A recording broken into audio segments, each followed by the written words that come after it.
press my horn since I can't remember when.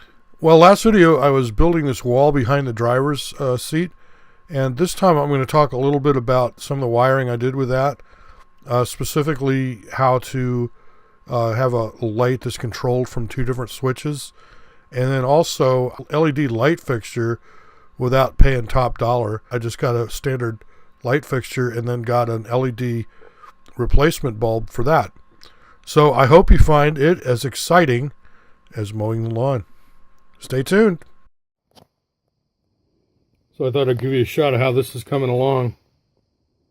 Down here, I had a just a regular toggle switch, and because of this wall now, there's no light in the front here, for one, and for another, when I walk in the bus, I won't be able to get to that switch to turn the lights on in here. So I'm putting in a 3-pole two-way switch. What I did there was I put that orange box is for 12 volt, low voltage wiring. I put that box on there to just kind of extend the box out, a little frame around that, and give me a way to get the wire, run the wire through here. And if you know me, you know I'm a big fan of conduit. I like keeping the wires protected like that. Now this switch will turn the lights on and off inside the bus. And of course this switch in here does the same. And I'll show you how I did this, but if you Google it, if you're putting in a 3-pole switch, it depends on whether the power is coming to the switch first, to the light first, etc. is how you're going to run it. And then over here I'm going to have another switch, and I'm going to add some lights in the front here. And this will be another 3-pole switch that can be operated from here or over here. I've got this pulled apart, but over at the dash here, I'll be able to turn it on and off also. Well, suppose you have a light you wish to control from two different switches. So when you switch either of the switches, if the light's on, it's going to go off. If it's off, it'll go on, right? Regardless of which switch you push, etc. Well, the way you do that is you use two switches, which are called 3-pole switches. And here's the circuit diagram. You can see they're cleverly named because there are 3 spoles in the switch. You notice there will be one marked as common. Sometimes it's a different color, but whatever. That's the switch that's always going to be part of the action, regardless of which way it is. Now you put 2 of these together, and you'll have a switch that can be controlled from, or a circuit that can be controlled from 2 different switches. So let's look at the whole circuit diagram here. Now you can see the way it is now. The electrons are flowing from ground through the battery, through this switch here, and there's no path for the electrons to continue, so the light's off. But let's see what happens when we flip the switch on the left up. Well, now you can see there's a complete circuit flowing through here, through the light, down to ground, and back over this way. Well, what happens now if we flip the other switch over here the other way? Well, you can see now it's a similar thing as before. It's not a complete circuit. And if we want to turn the light back on, of course we can flip this one back, or you can flip this one over here. And that's how a 3-pole switch works. And that's why it's called a 3-pole switch, even though it's a 2-way switch. Now, your wiring diagram is going to be slightly different if the power source, for example, is coming to their light instead of to the switch first, or if the switch is on the other side of the light or whatever. What I did was I just Googled 3-pole switch installation, clicked on images, looking for wiring diagrams. But there was one site that came up called homeimprovementweb.com, and I found their site very useful. So I'm going to go ahead and put a link to that in the description. And I mean, I'm not connected with that site in any way. They just came up when I did a search.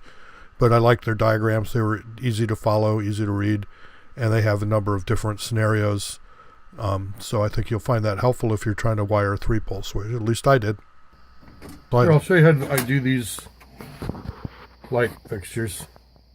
Now, most people would not run 12-volt wire through conduit like this. I do. I like my wires in conduit.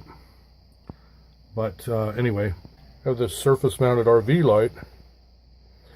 And the way I do this is I run a regular light box and then this cover. I drilled a hole for the wires to go through. And then see, I'm just going to put this up on here. This thing will screw on. I'll show you when I'm done. Well, I can show you one like this. This is how I do these. And then of course the conduit itself is the negative wire, which is ground. And in this case I have a 3-pole switch, 2-way switch. So you'll be able to turn it on and off here, or also here at the instrument panel. Now here's a tip for you. I've noticed these LED light fixtures seem to be pretty expensive. I bought these fixtures at a local store in Medford, Oregon. It's kind of one of a kind, sort of like the old general store. They have hardware, camping gear, hunting gear, RV stuff, all kinds of things. Anyway, these guys had this light fixture, and it was about, I'm thinking it was under $20, maybe $19 for this, okay? But it came with a regular incandescent light, one of these. Now, this is interesting because they also had the exact same fixture with an LED light in it, and that was about like $40 or something like that. What was strange was, though, that they sold the LED replacement bulb right next to it for $10. So you could buy this one for $20 and buy the LED replacement bulb for $11, and you were still saving $10 over buying the exact same fixture with the LED replacement bulb already installed. I thought, oh, that was weird, but whatever. But so what I did is I bought this one, but I didn't buy the $11 LED replacement. I went to eBay and I bought 2 of these for $10. So I got 12 of these LED replacement bulbs. They replaced this, but they're LEDs, for $10 on eBay. So that's a cheap way to get LED fixtures. Yeah, is just to buy a regular fixture and then replace the bulb. Here's what they look like installed. So they fit right in there, see? The first time I saw one of these on eBay, I couldn't figure out what the hell it was. I realized, oh, it's a bulb. It's a replacement bulb for an incandescent bulb. So there you go. Hope you find that useful tip. And speaking of useful, here's a shot from last summer of my fully automated, self-propelled, and fully autonomous lawnmower. Just one more day, somewhere deep in the hills of southern Oregon. Hey, thanks for watching. Hope to catch you next time. Have a good one. Later.